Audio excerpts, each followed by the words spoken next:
Plans for a new member of Judgment Day were scrapped. WWE is saving a big rematch for a major pay-per-view, and we've got the real reason a certain SmackDown star was written off of TV. So stay tuned, you bastards. So, Judgment Day is the hot new stable in WWE right now, and it's growing at a rate of...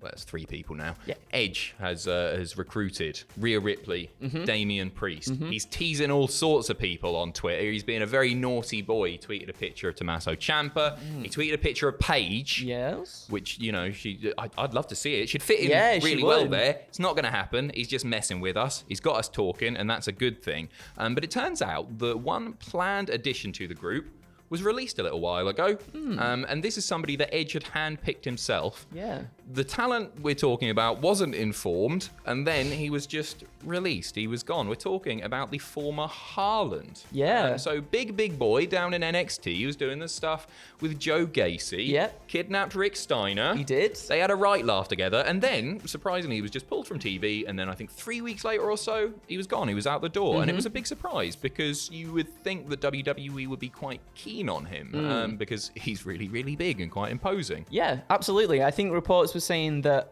he just didn't, like, obviously when WWE see a big person like this, right, it seems promising to them, you know? Why wouldn't it? This guy's an absolute incredible athlete. But reports, I think, were saying that he wasn't really progressing as much as they would like when he was doing stuff in the Performance Center and whatnot, which is fair enough, you know?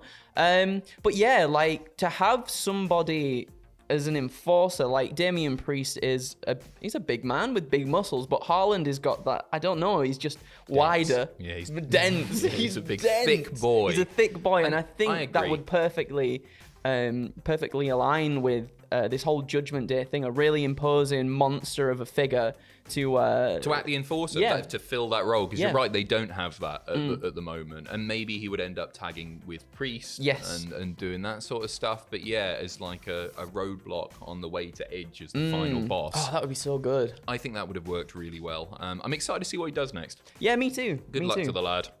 WWE are saving a major match for a major pay-per-view. So Becky Lynch made a suggestion to do Lynch versus Asuka in the singles match for the title.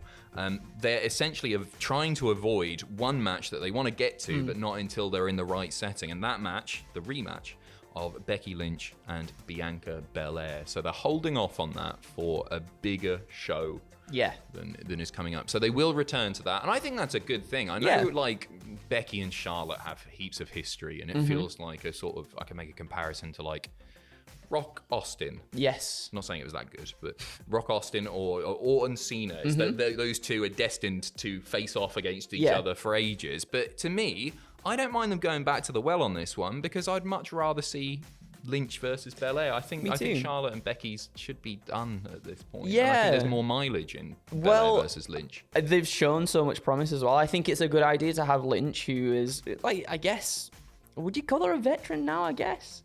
Lynch. Yeah. Oh, yeah, this point. Yeah, so like a veteran, and Bianca, maybe, you know, a younger superstar and whatnot. I think there's a lot they can get out of there, and more that, you know, Bianca can learn from Lynch. And also, it's good that we don't just recycle the same thing over and over again, because I think as consumers, we get quite fatigued when we see the same matches over and over again, especially like consecutively at each pay-per-view and whatnot. I think we're like, oh, well, we've done this and we've seen this so many times before. I think it's good to have that break. You can sort of slow build certain things as well to like another big blow off. I think that's a good idea. And we saw like a lot of rematches from WrestleMania again at the following pay-per-view, and some of them are continuing on for a third, doing like Hell in a Cell stuff. So I think it's a good shout to save that match for another time. Next up, we've got an update on the status of recent AEW debut, John Morrison, aka John Elite. John Elite. John Elite. John Elite. He's not signed. He isn't signed. No. AEW Insider reporting that he didn't sign with AEW despite wrestling as the Joker on this week's episode of Dynamite. However, the door is open for future appearances with the promotion. I actually think this is the right shout. We talk about it all the time. Every news video, we end up saying, well, AEW's roster, bit bloated. It's not bloated. It's ready to explode. There are too many people, and where would John Morrison fit in there? And I'm not taking anything away from the guy in the ring, because he's so good. But that's the thing. We say that about a lot of people as well when they get signed. Like, where are they going to fit in amongst all this other stuff that's going on? Like, you don't necessarily want to just shoehorn someone in there for the sake of it. Like, you want to have some natural progression and growth. And like you were saying, I'm not really sure if Johnny comes back in, does something for a month, and then that's kind of it for him. So I'm very happy that he's just going wherever he wants to go, because he's incredibly adaptable to wherever he ends up. GCW, Impact, like anywhere. He's everywhere. Just, like literally, he's everywhere. Everywhere. Yeah. He might even be like setting a record for like most major promotions work. He's got to be up there, hasn't he? Because he has been absolutely everywhere. Mexico as well and everything. Yeah, and he's consistently really good as well. So I'm not worried that we're not going to see him in AEW. No. If you want to see John Elite, if you want to see John Elite wrestle, you can probably just pop down to your local promotion. Yeah, he works non-stop, does the lad. Speaking of AEW, Kenny Omega has been working backstage as a producer for the women's matches. He's been there at Dynamite, the tapings and that, for the last few weeks, but apparently his return isn't close at all.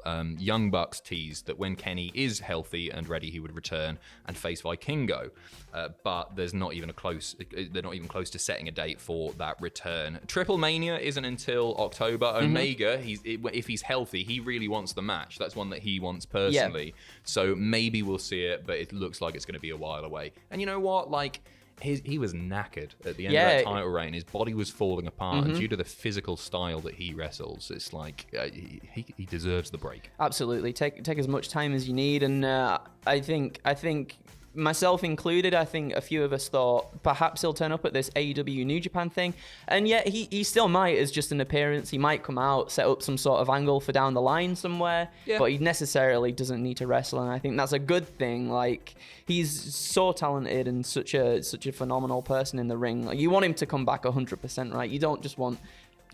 Then again, like 10% Kenny Omega is still like 100% a lot of other people. So, but yeah, no, 100% Kenny Omega. You want to see him wrestled at 10%, do you? You want to see him wrestle with no limbs. It'd still be really good, though. That's the problem. Be really good. He would. Speaking of returns, a former WWE talent has been added to that WES, the Wes show. Wes. Wes show down in Nottingham. Jonathan Coachman making his return to pro wrestling next month. We've not seen him doing wrestling stuff for a little while. Yeah. He'll be teaming with Matt Raywalt on commentary, and they're spending a lot of money on this. You look at some of the names that they've got. You've obviously got Authors of Pain, who are promoting the show themselves. Yep. You've got Braun Strowman, Nia Jax, Lana, Forgotten Sons, Lindsay Dorado, Majo Rawley, somebody's put here, I didn't write this, Majo Rawley, sort yourself out, Oni Lorcan, Fandango, No Way Jose, and the wrestling debut of former UFC star Alistair Overeem. He loves wrestling. Does he? Yeah, he loves it. Is he a big fan? You should make that clearer. So they're spending a lot of money there, and it's coming up pretty soon. They haven't announced this months and months in advance. Tickets are on sale now if you fancy it. They're 40 quid a ticket, I think, at the entry level, which is a pretty... it's a hefty price, isn't it? It is. And I'm not quite sure who their target market is. I'm excited about it. I want to see how it turns out. I want to see it. But it's not gonna be a family show, and I'll be interested to see the gate on it. Yeah, me too. It is really interesting because, as you said, it kind of just got announced out of nowhere. Like one night, hello, we're going to be at Nottingham, of all places in the UK. Right. And everybody was expecting you to go to Dubai or something first. Because that would have made sense. Well, lots of money there. Yeah. I don't know about Nottingham. I've been. No, sorry. It's a really nice place. It's lovely. It's lovely. Again, speaking of returns, Tyler Breeze is going to be returning to Up, Up, Down, Down. Xavier Woods revealing yesterday with a little trailer that he's coming back. And it's something that I never thought would happen. They're relaunching Battle of the Brands series, and I just think it's bloody great because they've got such great chemistry together. They're really funny together. And Up, Up, Down, Down has lost a lot of its personnel, and its hits have suffered as a result. And I know it's something that Xavier's really, really passionate about, and he's like good friends with a lot of these people. Yeah. And so to see Tyler coming back, It's an absolute bonus because it was really sad when we saw Adam Cole go, Cesaro go, Tyler Breeze go. Like they were very much fundamental parts of why Up Down Down worked. Yeah. So to see them go, it's like it's just such a huge upset and such a huge shame. So I'm very happy as well. See Tyler Breeze come back. Those two are so good together as well. Yeah, they can make anything good. Yeah. Anything. They're What could they very make fun. good? What could they make good? They could make Madcap Moss good. Whoa, transition. I know, right? What a segue. We've got the real reason now that Madcap Moss was written off of TV. So he was attacked brutally by Corbin. Sent him to the hospital. Yeah, he bloody. That was on the show. Oh yeah, it was, wasn't it? Yeah. I thought that was off the top of your head. I'm If only. very impressed with that. But he's been sent away essentially to get repackaged because they're not sure it's going to work. They want to present him as a babyface, so essentially he's going to be getting a bit of a new gimmick, new look. So we don't know when he's going to be back, but he'll look a little bit different when he does come back. I'm very glad about this because when they both split and went their separate ways and whatnot, like I was always slightly confused about why Moss would keep the sort of things that Happy Corbin gave him. The things that were sort of there to be a bit irritating and Yeah, annoying. yeah. I agree. And they've still kept that and like the suspenders and everything as well. It's like, I thought you might change it up to distance yourself from that. And I guess this is a way to do that now. Yeah, I think it's a really good shout. I'm excited to see him back. And you know what? His career trajectory is looking really promising. When he came in, right, and he did the stuff with Mojo Rawley, I was like, oh man, this guy's DOA. No offense to Mojo, but it was just a weird little partnership. Yeah. Hardly got any TV time. And I think he's been really, really bloody entertaining. Hey, the crowd seemed exactly. down for it, which People is are crazy. actually hot on Moss, and I love that. Me too. I'm a Moss head. Are you a Moss head? I'm a Moss head. Beautiful stuff. Right, we'll see you, all you Moss heads, you people, for another news video in a few hours. Take care of yourselves. All the best. Farewell.